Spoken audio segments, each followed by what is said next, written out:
Let's talk about one of the most misunderstood signs in the zodiac, Gemini. Now, when people hear Gemini, the first thing they say is, oh, they have two personalities.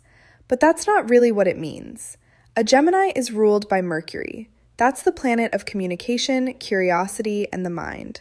So, what you're really dealing with is someone whose brain never stops moving. A Gemini is always observing something, always thinking about something, always connecting dots in ways other people might miss. They're the kind of person who can walk into a room and within 10 minutes know everybody's vibe, everybody's story, and exactly what energy is circulating in the space. But here's where people misunderstand them. Because Gemini can adapt so easily, people assume they're fake. In reality, Gemini just has the ability to see multiple sides of a situation. They can talk to different types of people, understand different perspectives, and shift their communication style depending on who they're dealing with. It's not manipulation, it's intelligence. Geminis are natural conversationalists. They love ideas, stories, debates, and information. If you can stimulate a Gemini mentally, they'll stay interested for hours.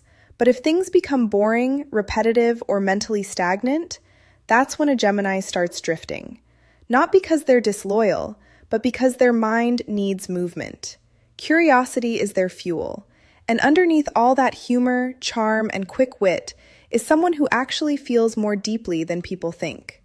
The problem is, Gemini processes emotions through thinking first.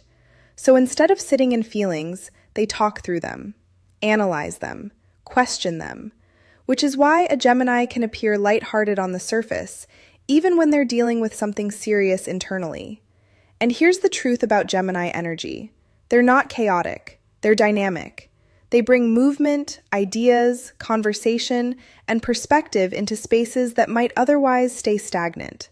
A Gemini reminds people that life is not meant to stay stuck. It's meant to evolve. And sometimes the person who keeps things moving is exactly the person people need.